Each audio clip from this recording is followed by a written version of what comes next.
ಎಲ್ರಿಗೂ ನಮಸ್ಕಾರ. ಗಣೇಶ್ ಕಾರ್ ಅಂತ ಮಾತಾಡ್ತಿರೋದು. ಬಹಳ ಸಂಕಟದಿಂದ ಈ ವಿಡಿಯೋ ಮಾಡ್ತಾ ಇರೋದು. ಮನಸ್ಸಿಗೆ ತುಂಬ ಬೇಜಾರಾಗಿ ಈ ವಿಡಿಯೋ ಮಾಡ್ತಾ ಇರೋದು. ಈ ವಿಡಿಯೋ ಮಾಡ್ತಾ ಇರೋವಾಗಲೇ ನಿಮಗೆ ವಿಷಯ ಗೊತ್ತಾಗಿರುತ್ತೆ ಅಂತ ಅಂದ್ಕೊಂಡಿದ್ದೀನಿ. ನಮ್ಮ ಕಾಶ್ಮೀರದ ಪಹಲ್ಗಾಮ್ನ ಬೈಸರನ್ ಅನ್ನುವಂತಹ ಒಂದು ಕಣಿವೆಯಲ್ಲಿ ಟೂರಿಸ್ಟ್ಸ್ ಮೇಲೆ ಟೆರರಿಸ್ಟ್ ಅಟ್ಯಾಕ್ ಆಗಿದೆ. ಪಾಕಿಸ್ತಾನದ 4 ಟೆರರಿಸ್ಟ್ಗಳು ಟೂರಿಸ್ಟನ್ನು ಟಾರ್ಗೆಟ್ ಮಾಡಿ ನಿಮ್ಮ ಧರ್ಮ ಯಾವುದು ಅಂತ ಕೇಳಿ ಹಿಂದೂಗಳ ಅಂತ ಕನ್ಫರ್ಮ್ ಮಾಡಿಕೊಂಡು ಅವ್ರ ಮೇಲೆ ಅಟ್ಯಾಕ್ ಮಾಡಿದ್ದಾರೆ. 30ಕ್ಕಿಂತ ಜಾಸ್ತಿ ಟೂರಿಸ್ಟ್ ತೀರು ಹೋಗಿದ್ದಾರೆ. ಆ್ಯಂಡ್ ನ್ಯೂಸ್ ಪ್ರಕಾರ ಅದರಲ್ಲಿ ಬರ್ತಾ ಇದೆ ಏನು ಅಂತಂದರೆ ಇನ್ನೂ ಜಾಸ್ತಿ ಜನ ಅಂದರೆ ಸಾವಿನ ಸಂಖ್ಯೆ ಇನ್ನೂ ಜಾಸ್ತಿ ಆಗ್ಬೋದು, ಹಾಗೆ ಹೀಗೆ ಅಂತ. ಸಂಕಟದಲ್ಲಿ ಏನಕ್ಕೆ ಮಾಡ್ತಿರೋದು ಒಂದು ಅದು ಆ ವಿಷಯ ಕೇಳಿ ಸಂಕಟ. ಇನ್ನೊಂದು 2 ವಾರಗಳ ಹಿಂದೆ ನಾವು ಜಮ್ಮು ಕಾಶ್ಮೀರ ಏನು ಟ್ರಿಪ್ ಮಾಡಿದ್ವಿ, 2 ವಾರಗಳ ಹಿಂದೆ ನಾವು ಅದೇ ಜಾಗದಲ್ಲಿದ್ವಿ.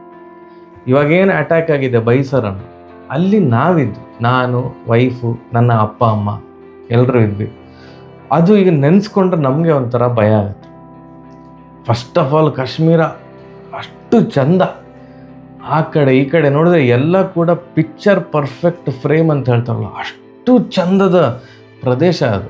ಆ್ಯಂಡ್ ನಮ್ಮ ಡ್ರೈವರ್ ಹೇಳ್ತಾಯಿದ್ರು, ಅಲ್ಲಿನ ಟೂರ್ ಏಜೆನ್ಸಿ ಡ್ರೈವರ್, ಸರ್ ಕೆಲವು ವರ್ಷಗಳ ಹಿಂದೆಲ್ಲ ನಮ್ಗೆ ಗೊತ್ತೇ ಇರಲ್ಲ ಇಲ್ಲಿಯವ್ರಿಗೆ, ಎಲ್ಲದಕ್ಕೂ ಕಲ್ಲು ಎಸ್ತಾಯಿದ್ರು, ಗಲಾಟೆ ಮಾಡ್ತಾಯಿದ್ರು, ಹಾಗೆ ಹೀಗೆ. ಇವಾಗ ಒಂದು ಅರಿವಾಗಿದೆ ಅವ್ರಿಗೆ, ಕಾಶ್ಮೀರದಲ್ಲಿ ಟೂರಿಸಮ್ಗೆ ಅಷ್ಟು ಸ್ಕೋಪ್ ಇದೆ ಅನ್ನೋದು ಅವ್ರಿಗೆ ಅರಿವಾಗಿದೆ. ಇವಾಗ ಎಲ್ಲರೂ ಬ್ಯುಸಿ ಇದ್ದೀವಿ ಸರ್ ನಾವು, ಯಾಕಂತಂದರೆ ಇಲ್ಲಿ ಆ್ಯಪಲ್ ಬೆಳೀತಾರೆ, ಅದೆಲ್ಲನೂ ಹೌದು, ಬಟ್ ಕಾಶ್ಮೀರ ಡಿಪೆಂಡ್ ಆಗಿರೋದೇ ಟೂರಿಸಮ್ ಮೇಲೆ. ನೀವು ಬಂದರೆ ನಮಗೆ ಕೈ ತುಂಬ ಕೆಲಸ, ಏನು ಕೈ ತುಂಬ ಹಣ, ಇಲ್ದಿದ್ರೆ ಏನೂ ಇಲ್ಲ ಸರ್ ಅಂತ.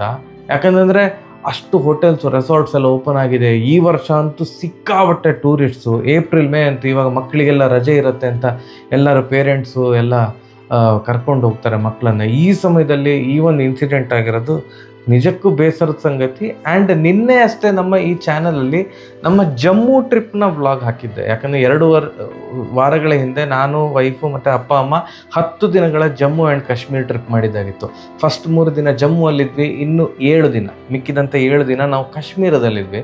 ಸೊ ಜಮ್ಮು ಟ್ರಿಪ್ನ ವ್ಲಾಗ್ ಎಡಿಟ್ ಮಾಡಿ ಹಾಕಿದ್ದೆ.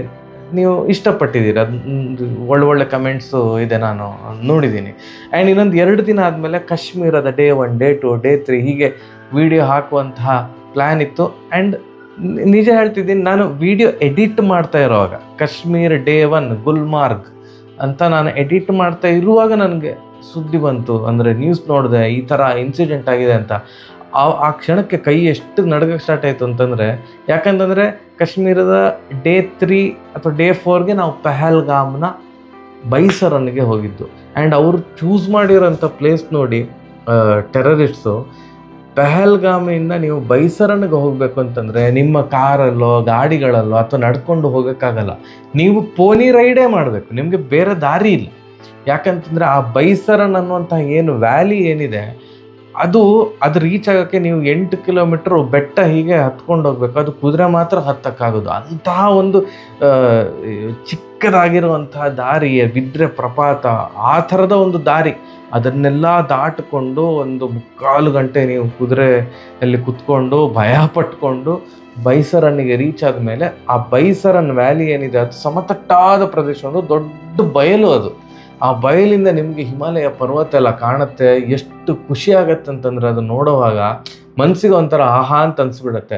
ಬಟ್ ಅದೇನು ಬಯಲಿದೆ, ಬಯಲಿನ ಆ ಕಡೆ ಎಲ್ಲ ಪ್ರಪಾತನೇ, ನಿಮಗೆ ಎಲ್ಲೂ ಓಡೋಗೋಕ್ಕಾಗಲ್ಲ. ಓಡಿದ್ರೆ ನಿಮಗೆ ಪ್ರಪಾತ ಬೆಟ್ಟ, ಇಲ್ಲದಿದ್ದರೆ ಪೈನ್ ಫಾರೆಸ್ಟು. ಸೊ ಅಲ್ಲಿ ಏನಾರು ಅಟ್ಯಾಕ್ ಆದರೆ ಜನ ಎಲ್ಲೂ ಹೋಗ್ಬೇಕಂತಲೇ ಗೊತ್ತಾಗಲ್ಲ ಅವ್ರಿಗೆ, ನಿಮಗೆ ದಾರಿನೇ ಇಲ್ಲ. ಸೊ ಅಂಥ ಪ್ರದೇಶನ ಚೂಸ್ ಮಾಡಿಕೊಂಡು ಅಟ್ಯಾಕ್ ಮಾಡಿರೋದು. ಆ್ಯಂಡ್ ಈವನ್ನು ಅಲ್ಲಿ ಸಡನ್ನಾಗಿ ಪೊಲೀಸು ಆರ್ಮಿನೂ ಹೋಗೋಕ್ಕಾಗಲ್ಲ. ಯಾಕಂತಂದರೆ ಹೇಳಿದ್ನಲ್ಲ, ಅದಕ್ಕೆ ದಾರಿನೇ ಇಲ್ಲ, ಸರಿಯಾದ ದಾರಿನೇ ಇಲ್ಲ ಹೋಗೋಕ್ಕೆ. ನೀವು ಇದ್ರ ಕುದುರೆಯಲ್ಲೆಲ್ಲ ಹೋಗಬೇಕು. ಸೊ ಅಲ್ಲಿ ಏನಾದ್ರು ಅಟ್ಯಾಕ್ ಆದರೆ ಸುಮಾರು ಹೊತ್ತು ತಗೊಳುತ್ತೆ. ಅಲ್ಲಿ ಪರಿಹಾರ ಕಾರ್ಯಾಚರಣೆ ಆಗಬೇಕು ಅಂತಂದ್ರೆ ತುಂಬ ಹೊತ್ತು ತಗೊಳುತ್ತೆ. ಸೊ ಅಂಥ ಜಾಗದಲ್ಲಿ ಇದು ಅಟ್ಯಾಕ್ ಆಗಿರೋದು ನಿಜಕ್ಕೂ ಬೇಸರದ ಸಂಗತಿ. ಆ್ಯಂಡ್ ನಾವು ಸೋಷಿಯಲ್ ಮೀಡ್ಯಾದಲ್ಲಿ ಕಾಶ್ಮೀರದ ಸ್ಟೋರಿ ಅಥವಾ ಕಾಶ್ಮೀರದ ಫೋಟೋಸ್ ಎಲ್ಲ ಹಾಕಿದ ಕೂಡಲೇ ನನಗೆ ಮತ್ತು ನನ್ನ ವೈಫ್ಗೆ ಏನಿಲ್ಲ ಅಂದರು, ನಾಟ್ ಎಕ್ಸಾಜರೇಟಿಂಗ್, ಏನಿಲ್ಲ ಅಂದರೂ ಮಿನಿಮಮ್ ಒಂದು 500 ಮೆಸೇಜ್ ಬಂದಿದೆ ನಮಗೆ ನಮ್ಮ ಇನ್ಸ್ಟಾಗ್ರಾಮಲ್ಲಿ, ಫೇಸ್ಬುಕ್ಕಲ್ಲಿ. ಏನಂತಂದರೆ ನಾವು ಹೋಗಬೇಕು ಅಂತ ಪ್ಲ್ಯಾನ್ ಮಾಡ್ತಾ ಇದ್ದೀವಿ, ಹೇಗೆ ಹೋಗಬೇಕು ಅಂತ ಹೇಳಿ, ಯಾವ ಟ್ರಾವೆಲ್ ಏಜೆನ್ಸಿ ಬುಕ್ ಮಾಡಿದ್ರಿ ನೀವು, ಎಷ್ಟು ಖರ್ಚಾಗತ್ತೆ, ನಮ್ಗೆ ಸ್ನೋ ನೋಡಬೇಕು, ಅದು ಇದು ಎಲ್ಲನೂ ಕೇಳಿದ್ದಾರೆ. ಸುಮಾರು ಜನ ಕೇಳಿದ್ದಾರೆ. ನಾವು ಎಲ್ಲರಿಗೂ ಏನು ಉತ್ತರ ಕೊಟ್ಟಿರೋದು ಅಂತಂದರೆ, ಸ್ವಲ್ಪ ತಡೀರಿ, ನಮ್ಮ ಯೂಟ್ಯೂಬ್ ಚಾನಲಲ್ಲಿ ಅದ್ರ ಬಗ್ಗೆ ಸವಿಸ್ತಾರವಾಗಿರುವಂತಹ ವ್ಲಾಗು ಎಲ್ಲ ಮಾಡಿದ್ದೀವಿ, ಅದು ಎಡಿಟ್ ಮಾಡಿ ಹಾಕ್ತೀವಿ ನಾವು ಅಂತಲೇ ಹೇಳಿರೋದು. ಯಾಕಂತಂದರೆ ಆ ವ್ಲಾಗಲ್ಲಿ ಇನ್ ಆ್ಯಂಡ್ ಔಟ್ ಡೀಟೇಲ್ಡಾಗಿ ಒಂದೊಂದೇ ಹೇಳಿದ್ದೀವಿ, ಎಷ್ಟು ಖರ್ಚಾಗತ್ತೆ, ಏನೇನು ಮಾಡಬೇಕು ಇಲ್ಲಿ ಹೋದರೆ, ಎಲ್ಲವನ್ನು ಸಹ ನಾವು ಶೂಟ್ ಮಾಡಿದ್ವಿ. ಥ್ಯಾಂಕ್ಫುಲಿ ನಾವು ಅವರಿಗೆ ಯಾರಿಗೂ ಹೇಳಲಿಲ್ಲ, ನಾನು ಡೈರೆಕ್ಟಾಗಿ ಐಟ್ನರಿಗೆ ಕೊಟ್ಟಿರಲಿಲ್ಲ, ನಮ್ಮದು ವ್ಲಾಗ್ ಬಂದಮೇಲೆ ನೋಡಿ ಅಂತ ಹೇಳಿದೆ. ಆ್ಯಂಡ್ ಥ್ಯಾಂಕ್ಫುಲಿ ನಾನು ವ್ಲಾಗ್ ಬೇಗ ಬೇಗ ಎಡಿಟ್ ಮಾಡೋಕ್ಕೂ ಆಗಿಲ್ಲ. ಎಲ್ಲಿಯಾದರೂ ನಾನು ಟ್ರಿಪ್ ಮುಗಿಸ್ಕೊಂಡ್ಬಂದು ವ್ಲಾಗ್ ಎಲ್ಲ ಪಟಪಟ ಅಂತ ಎಡಿಟ್ ಮಾಡಿ ನಮ್ಮ ವ್ಲಾಗ್ಗಳನ್ನು ನೋಡಿಕೊಂಡು ಇವತ್ತು ಯಾರಾದರೂ ಪಹಲ್ಗಾಮಲ್ಲಿ, ಬೈಸರನ್ನಲ್ಲಿದ್ದು ಅವ್ರಿಗೆ ಏನಾರು ಆಗಿದ್ದಿದ್ರೆ ನಮ್ಗೆ ಅದು ಪಾಪ ಪ್ರಜ್ಞೆ ನಮ್ಮ ಜೀವನದುದ್ದಕ್ಕೂ ಕಾಡ್ತಾ ಇರ್ತಿತ್ತು. ನಮ್ಮ ವ್ಲಾಗ್ ನೋಡ್ಕೊಂಡು ಅಲ್ಲಿ ಹೋಗಿ ಅವ್ರಿಗೇನೋ ಆಗೋಯ್ತಲ್ಲ ಅಂತ. ವ್ಲಾಗ್ ಬರುತ್ತೆ, ಬಟ್ ನಮ್ಗೆ ವ್ಲಾಗ್ ಎಡಿಟ್ ಮಾಡೋಗ್ಲಿ ಇವಾಗ ಬೇಜಾರು. ಬಾಯಿ ತುಂಬ ಹೊಗಳಿದ್ದೀನಿ ನಾನು ಪಹಲ್ಗಾಮ್ನ, ಬೈಸರನ್ನ ಬಾಯಿ ತುಂಬ ಹೊಗಳಿದ್ದೀನಿ ವ್ಲಾಗಲ್ಲಿ. ಅಷ್ಟು ಚಂದ, ಇಷ್ಟು ಚಂದ ಅಂತ ಈಗಲೂ ಹೇಳ್ತೀನಿ, ತುಂಬ ಚಂದ.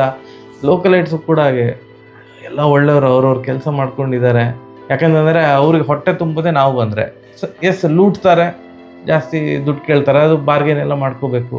ಬಟ್ ಈ ಒಂದು ಇನ್ಸಿಡೆಂಟ್ ಆದಮೇಲಿಂದ ನನ್ನ ಪ್ರಕಾರ ಮತ್ತೆ ಪುನಃ ಕಾಶ್ಮೀರ ಚೇತರಿಸ್ಕೊಳ್ಳೋಕೆ ಇನ್ನೂ 1 ವರ್ಷ ಬೇಕು. ಯಾರು ಕೂಡ ಟೂರಿಸ್ಟ್ಸ್ ಮನಸ್ಸು ಮಾಡಲ್ಲ, ಹೋಗಬೇಕು ಅಂತ ಮನಸ್ಸು ಮಾಡಲ್ಲ. ಇವಾಗ ನಾನು ಇಲ್ಲ ಹೋಗಿ ಅಂತಂದ್ರು ನೀವು ಹೋಗಲ್ಲ, ಯಾಕಂದರೆ ಆ ಒಂದು ಭಯ ಇರುತ್ತೆ. ಅಥವಾ ನಾನು ಇನ್ನೊಂದು ಸಲ ಹೋಗ್ತೀನ, ಇಲ್ಲ ನಾವು ಕೂಡ ಭಯ ಪಡ್ತೀವಿ. ಯಾಕಂತಂದರೆ ನಾವು ವಾಪಸ್ ಬರುವಾಗ ಹೇಳಿ ಬಂದಿದ್ವಿ ಅವರಿಗೆ, ಹಮ್ ಜರೂರ್ ಆಯಂಗೆ ಅಂತ, ನಾವು ಮತ್ತೆ ಪುನಃ ಬರ್ತೀವಿ, ನಮಗೆ ಇದು ಸ್ನೋ ಟೈಮಲ್ಲಿ, ವಿಂಟರ್ ಟೈಮಲ್ಲಿ ನಾನು ಮತ್ತು ವೈಫು ಇನ್ನೊಂದು ಸಲ ಬರ್ತೀವಿ ಅಂತೆಲ್ಲ ಹೇಳೋಗಿದ್ದೀವಿ.